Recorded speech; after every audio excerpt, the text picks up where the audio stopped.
mean, just like last year, for instance, in San Diego, I'm sitting next to,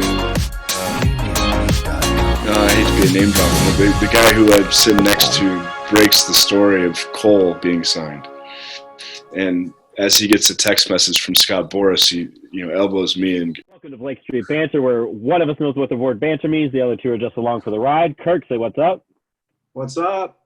James, say hi. Hey. So we are here on a Monday night. All these days are all together. We're just talking rocks. We signed Brightich did his first move today. We signed Pudge Rodriguez's son to a minor league contract. I don't hate it. I had no idea, but then you said Pudge Rodriguez, and I said, I'm all in. I think when you look at the stats, you'll understand that we might want Pudge instead of this guy, but we'll see how it plays out. It's the perfect Brightich move to start the offseason. Also, congrats to Mr. Nolan.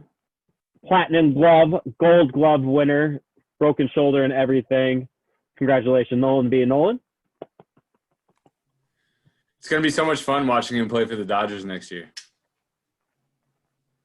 And we are going to wait for the results of the all-MLB team, and hopefully Trevor Story gets enough votes to make that team. James, stop being a dick. We are bringing you our first interview. Matt Repplinger, known author, known baseball team starter, known yoga in Major League ballparks. If you can think of something that needs to be done or want to check off your bucket list, he's already done that plus 3 more. Incredible interview, fun listen. I could have talked to that dude all night. The guy is a baseball savant. He knows everything that you want to know about baseball, especially in the city of Denver. Historically, I learned a lot from this interview, things that he had to say about the white elephants and the Negro Leagues, and just a lot of fascinating things to learn from it. Yeah, and just the way that he worked his way up through just being a ticket sales guy to just branching off and opening so many doors throughout all of baseball. It's was very interesting and honestly kind of an honor to just chat with him for a bit and hear what he's done and who he's met and everything.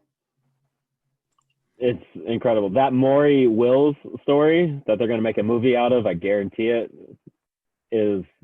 that's a story. I can't wait for you all to listen. Really good stuff. It's really easy listen, fun listen. If you just love baseball outside of the ball player perspective, GM perspective, and just like baseball, you will really enjoy this. So settle in, grab your popcorn, grab your hot dog, your Rocky dog, and enjoy it. Thanks for being here. Matt, how's it going? Hey, What's up, man? How are you, James? I'm doing good. Kirk, Aaron, thanks for having me. Yeah, thanks for coming on. Nice to meet you. Really Good to appreciate see you, man. this. It's been a while. Yeah, you too, Kirk.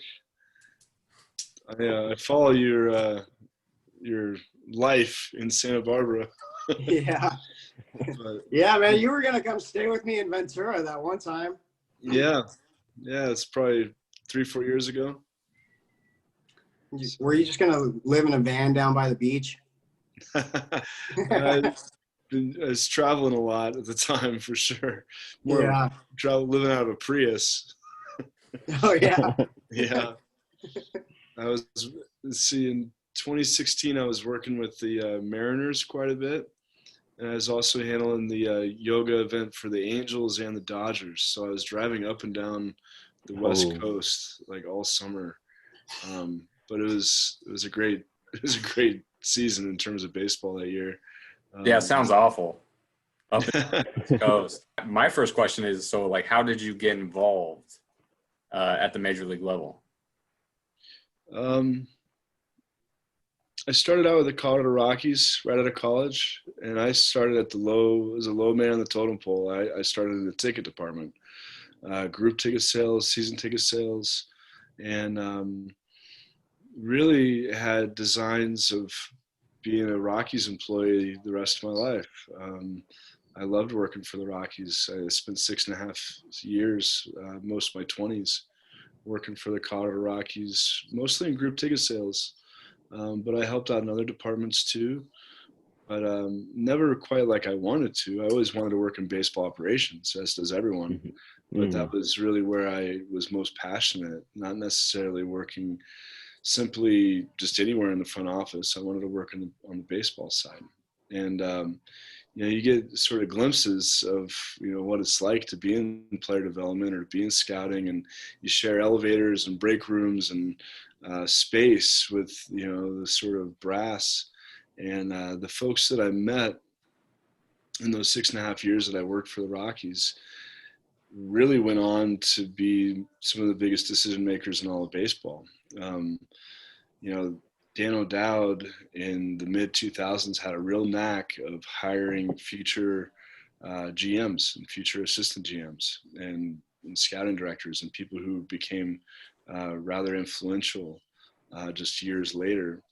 And working for the Rockies the years that I did paved the way in a lot of ways for the things that I went on to do and have gone on to do, because the team that I worked for had so many young executives that went on to become who they did. And the list is ridiculous. I mean, it's like Jerry DiPoto, Billy Epler, who's no longer the GM in California, or, John Daniels in Texas. He was a former Rockies intern. One of my best friends in the game who just got let go as well. Adam Guttridge, who was the assistant GM of the New York Mets under Brady, Brody, bandwagoning. Matt Clintock, who just got let go of by the Phillies. He was also, or at least not let go, but he's been shifted in terms of his role with the Phillies, but he was a former intern with the Rockies. Thad Levine, who's the GM with the Twins. Michael Hill, who had just was let go of the Florida Marlins in the last week, but he had been the GM of the Marlins for the last 15 years. All these folks I shared space with when I was at the Rockies. So Eric Burns with the Dodgers. And, so they know me now too, in a way that I'm passionate about yoga. I'm passionate about mindfulness and its place in the game. When you have a reason to approach people, and you believe in what you're doing, it's easy to have the conversations that you need to have. It's not like I'm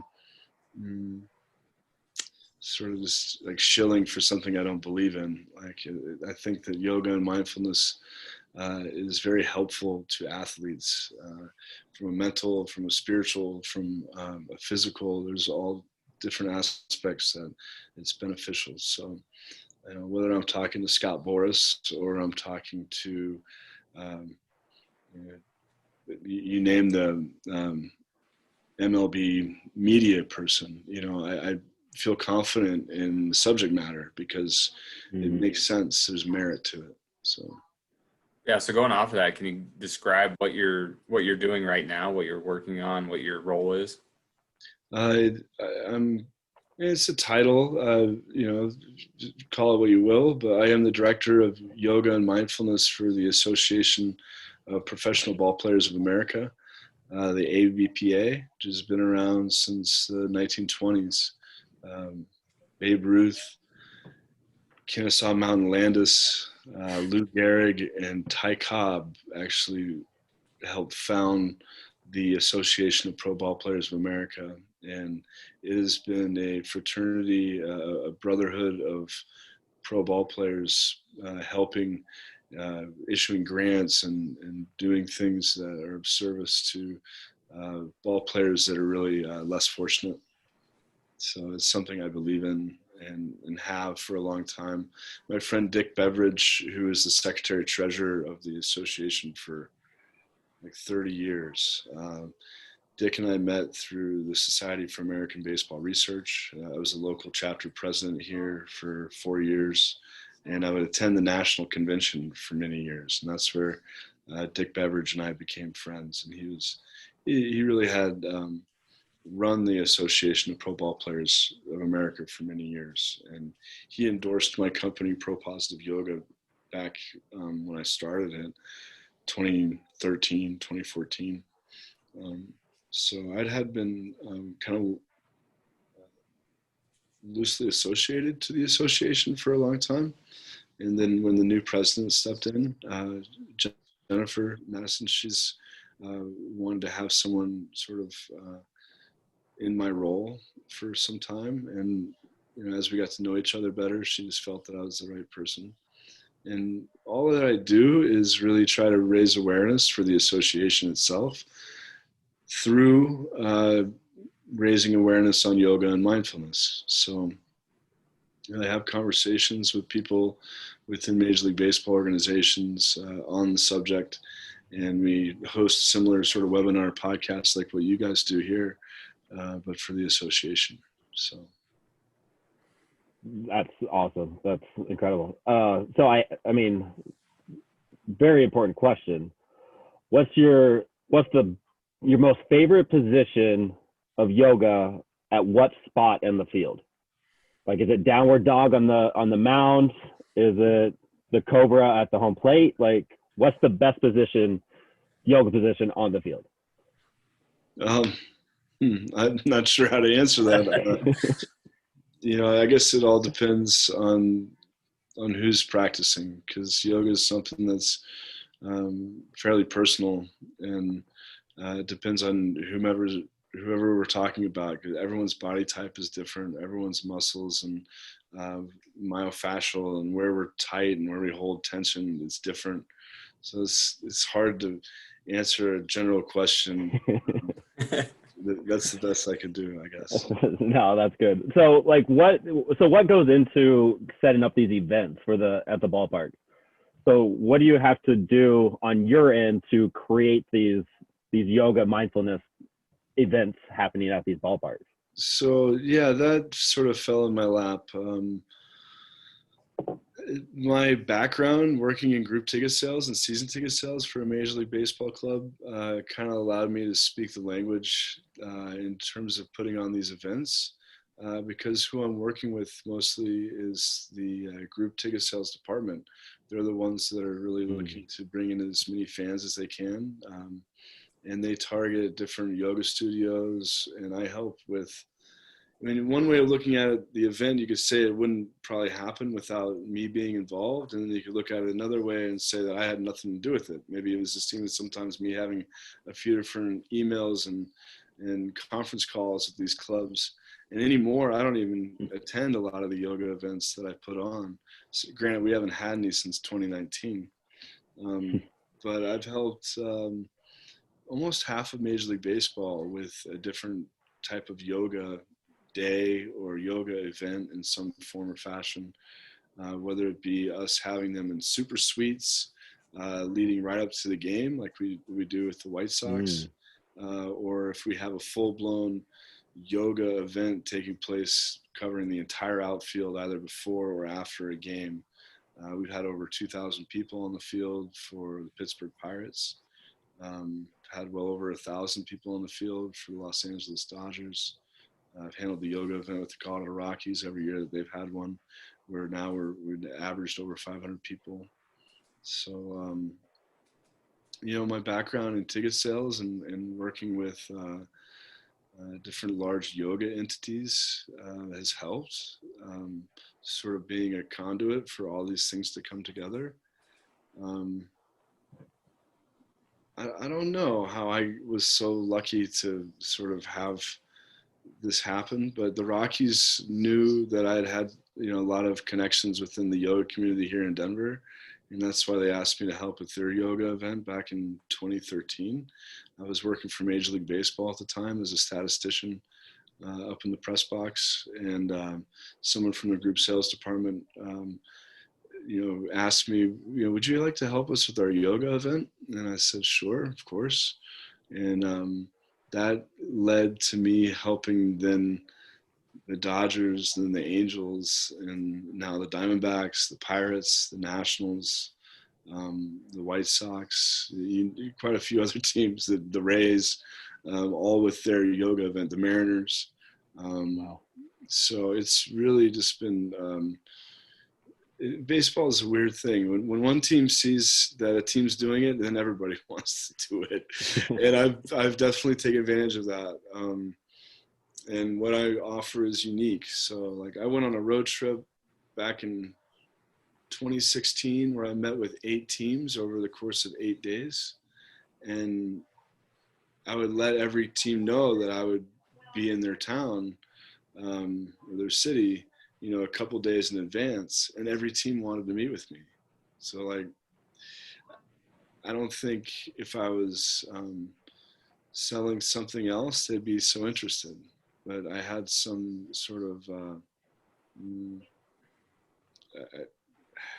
they've when one team vouches for you, so to speak, I guess you get that feather in your cap, and everybody knows that what you have is something that's needed. So yeah, So like the mindfulness practice that you're talking about, like you can tell you're passionate about it. The yoga stuff that you're doing, like that's definitely like part of who you are. I can just tell from the conversation we're having, and usually that gets extended out into those conversations. Like those people see that. Those ball clubs definitely saw that in you, and like, yeah, he's in on this. He's real about this, and let's bring him in. So I appreciate the hard work and the dedication that you put into that. Just in anything that any of us do ever, like I can see that in what you've done, and it's just incredible to hear how you started and where you got to, and just your passion about it and your dedication about it is just, it's really cool. I appreciate it on so many more levels than I can explain. So thanks, man. that's awesome. No, it was baseball first. It was always baseball, and yoga was something I really lucked into.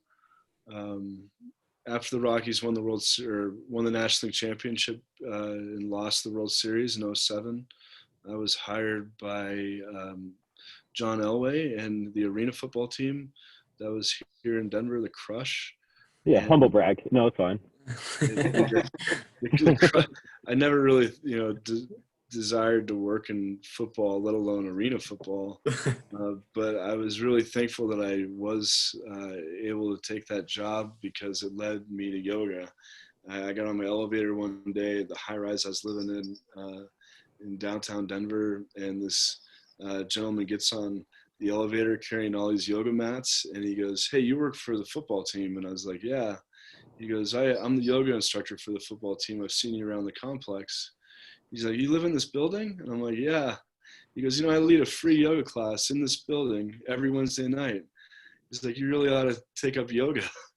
And this man, Yoga Danny, he's the first guy that turned me on to yoga. He's been working with athletes since like 20, 30 years. I mean, he had been a yoga instructor for like Shaquille O'Neal, Barry Bonds, John Elway, Joe Montana. These guys worked with everybody. And it just so happened he was the guy that turned me on to yoga. So, I mean, and it was through taking that job with the Crush that him and I crossed paths. So, my little diversion out of baseball to work in arena football, thankfully it was meant to be. So That's You really crushed that crazy. elevator pitch. It's crazy to hear like how you kind of pieced everything together, and it was just like kind of a long grind to get to where you are, but just taking experiences from each aspect of your life and piecing it together to where you are, like from the sales to just stumbling upon somebody who got you into yoga. You can combine that to doing what you're doing now. It's pretty inspiring. thanks, Kurt. Yeah, right place, right time, a lot of it. I think Branch Rickey says it luck's the residue of hard work. I mean, I don't know. I definitely paid my dues working for the Rockies through my 20s, and you don't make much money working as a sort of a ticket sales employee for a big league club. And it was sometimes wondering where the heck I fit. I don't know where I fit in this game, and eventually you figure it out if you stick with it. The Browns that was just a passion project that was more a hobby that just kind of turned into something that has become really successful. And my ball club, the semi-pro Denver Browns here in town, we rarely lose anymore. We've won our city title here 7 in the last 10 years. This year we jumped up to the 25 and over wood division as opposed to playing in the 18 over division. And we beat an old rival of ours, so it felt really good to compete with this Denver Bulls team again. And yeah, baseball's definitely kind of always been at the forefront of everything I've done. I wrote this book, Baseball in Denver, that came out back in 2013, but it's in every bookstore in town. I don't know if you guys have come across it or not, but it sort of starts in like the 1860s and goes up to the present day, and covers really all things baseball in Denver, from the Denver Post tournament, Denver Bears, and the history. It goes back to, I'd say, the Denver Bears, like 1910, the Denver Grizzlies just prior to that. There's a lot of history of baseball in Denver, and I've been studying it for a long time. And Yes, I try not to be one-dimensional, I do have a copy of the book that right on. you signed for me and gave to me back when I met you. Very interesting read, especially if you kind of know the geographics of Denver and just kind of where everything was placed and how everything got there. It's a really interesting read, and it's an easy read too, because it's a lot of it's just captions and pictures showing you. Yeah, it's more showing you how it got to where it is rather than telling you. So it's pretty interesting. That's Kurt's favorite part. It's got pictures. Yeah. Little reading. I'm proud of it. I definitely think that it's shed some light on how rich our history is here in baseball, because I think folks think of Denver as simply a football town. And prior to the Broncos, it very much was a baseball only town. And when you really look back, Denver has such amazing history with this Denver Post tournament that existed. We had some of the greatest baseball players in the world playing in Denver every summer. Josh Gibson, Satchel Paige, Cool Papa Bell, Rogers Hornsby. There's some amazing ball players that came through Denver and that would play in this tournament. And it would draw tourists from many states around to come and watch baseball for a week or two. And I'm a huge fan of the World Baseball Classic. So I love baseball tournaments in general. And I couldn't imagine if there was, a similar type tournament. Of course, it never could be. The layout of the sociology, the baseball's changed so much, but it was really neat how the Denver Post tournament existed for so many years. And the Denver White Elephants, I don't know if you guys are familiar with them. They weren't a Negro National League team, but they were a semi-pro Negro team that played in Denver for a number of years. And I actually named my lower level to my Denver Browns team, the Mile High Green Elephants, in ode to the Denver White Elephants, because they were white and green. So, didn't the Rockies pay kind of a tribute to that team? I don't think it was last season, but they never did. They talked about doing it when they played in Milwaukee, but then the schedule got jumbled due to COVID. Hopefully they revisit that next season. Yeah, I hope so, because that's a really interesting part of Denver baseball. As somebody that grew up in the 90s, you'd have no idea there was ever any baseball in Denver besides the Rockies, right? So yeah. I was born in Kansas City in 1976 and a diehard Kansas City Royals fan. But my family moved to Denver in 1982. And even then, we still would get Royals games on Channel 2. And I could always listen to KCMO. I could listen to the Royals games, especially at night. So I never really missed, aside from not being able to go to Royals Stadium, I was still able to watch my Royals. I was still able to listen to the Royals.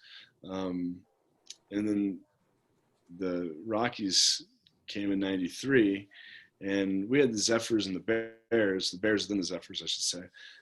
But it never, that's not big league baseball, right?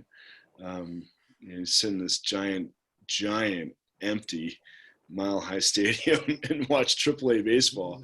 And I loved going to games. I went to a lot of AAA baseball, but at the same time, it's not big league baseball, right? There's just something kind of missing.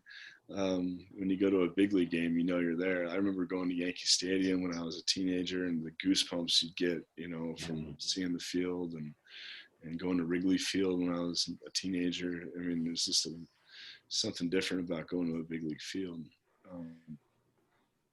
But yeah. So I got one important question for you. How the hell did you become a Dodgers fan? Oh. Well, I downplay the fact. I try to remain neutral mostly, not let on that I root for any team over another one. But yeah, when I first started working for the Rockies in 2002, that was the first year that I believe MLB extra innings became a thing, where you could watch any major league team just through cable, and it was like the greatest thing ever. And I started to really fall in love with Vin Scully and the way that he told a story, and just his ability to be your friend, over the radio waves or over the air, the TV. It was just the coolest thing. I wasn't even necessarily a Dodgers fan. I just was a Vin Scully fan. But I would start to find myself, I would get off of work with the Rockies at 5 and then hang around the ballpark usually until the game started, which is 6:40. Go to the first 3-4 innings of the ball game, and then want to get home so I could listen to the Dodgers. And that just started to become a habit because I love to hear Vin Scully's voice. And something happened. This is like going back 10 years prior to that, in my I was probably in high school or even just before high school. My brother-in-law came back from some sort of cable convention he was at in California or Las Vegas, and he handed me a hand-signed one of those 6x11 photographs, and it was of Maury Wills. And he hand signed to Matt, I hear you're fast, but not as fast as me, your friend, Maury Wills. And I always had this. And for some reason, I knew I wasn't really friends with Maury Wills, but there he did. He wrote, your friend, Maury Wills. It's I always had this connection to Maury. And then flash way forward, 2011, my friend Shoham, who a good buddy of mine from college, he lives in Santa Barbara. Shoham happened to be on a plane, probably flying first class, I'm sure, and he sat next to Maury Wills. And the whole flight, my friend Shoham's telling Maury, oh, you got to meet my friend Matthew. He loves baseball. My friend Shoham doesn't know the first thing about baseball. He's telling Maury Wills, who I think should be a Hall of Famer, at least borderline Hall of Famer, one of the best players and greatest stolen base players of all time, that his friend from college loves baseball. And Maury, as nice as he is, oh, give me his email address. I'll reach out to him. Strangely, Maury and I have become friends through email and talking on the phone. This is all while I'm the president of the Society for American Baseball Research here locally, the Rocky Mountain chapter. And my reasons for talking to him at the time was I wanted him to be our speaker for our annual banquet. And turns out he ends up agreeing to being our speaker. And we fly Maury out from, at the time he lived in Ranchos Palos Verdes, Los Angeles, and now he lives in Sedona. But Maury and I have become really good friends, and I still talk to Maury quite often, and his wife. And I mean, who could have drew that up? And Maury says, once a Dodger, always a Dodger. It's a saying, I guess. I don't know if Lasorda came up with that or what, but I just, it's easy to be a Dodger fan. I mean, if you're telling a story like that, there's definitely no negative energy here. That's incredible. The chances of that happening, that's a movie. That's a movie script right there. Yeah. That's so random. That's awesome. Quite coincidental. and now, I mean, I'm lucky enough, if I go through Sedona, Arizona, Maury and I get to have lunch, um, and my dad and I were driving back from spring training 2 years ago, and we stopped in Sedona and got to hang out with Maury, and he's a kick. Like, he could talk and tell you baseball stories. I mean, he doesn't want you to leave. I mean, he'll talk to you for 2-3 hours, and it's like, what? It's time to go? Like, no, you just got here. Um, it's pretty cool. I mean, Maury was like friends with Miles Davis. I mean, Maury was like MVP 1961. I mean, when people would think of the Dodgers, it'd be Drysdale and Koufax. But when people thought of like Los Angeles, like Maury was like on the scene. Like, he really like played a banjo in nightclubs all over town, and he was a fun guy to know. Oh, I can only imagine the stories you've heard. That's awesome. I want to go back to this Denver Browns baseball team. Have you ever had any Colorado Rockies or any other professional baseball players play on the team? Lots of professional ball players, yes. Have we had big leaguers suit up and play for us? Yes and no. We've had two big leaguers on our roster. Luke French, who actually coached in high school, and he played big league ball for the Tigers and for the Mariners. He's been on our roster. He's never suited up. And then Jason Hirsch he's got an open invite to always play for us. Hirsch is a good buddy of mine, and I work on him all the time. And every season I'm always like, how's the arm? Come on. Because he's been on our roster, I think, 2 different seasons. And we even got a jersey made for him, with his number on it and everything. Like, every year we're always like, come on, Hirsch, get out there. You got to throw an inning at least, But really, probably 15 different guys that have played pro ball, none of them in the bigs, except for those 2 guys I just named who've never really decided to put on their spikes and come out. They've just been on our roster and it's looked good. Chili Davis's son plays for our team, Chaz Davis, and he's an amazing hitter, switch hitter like his dad. And I've had a lot of fairly high draft picks even play ball for us, but guys who've had good minor league careers but didn't quite break through.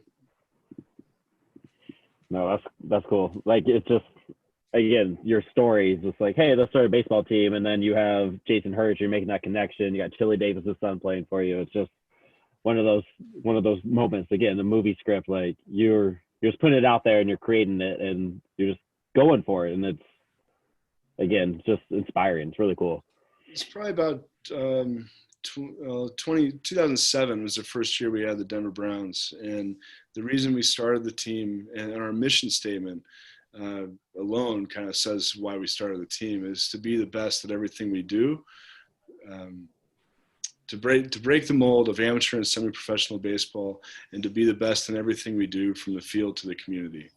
And I mean, being the best doesn't necessarily mean you win the championship every year, but it certainly means that you're competing. And I've, in 2007, I decided that we needed to change the way that we were doing things. I ran a team called the Denver Bears, and about half the guys really wanted to play the game the right way. And the other half of the guys really just kind of wanted to swing for the fences and try to hit the ball to the ballpark every chance they got, and not necessarily try to move the runner over or play small ball when needed, or just play the game smart. So that's how I started the Denver Browns in 2007 with my old college roommate, this guy Gino Grasso, who's technically our team founder. And the first thing he did was name me as the manager.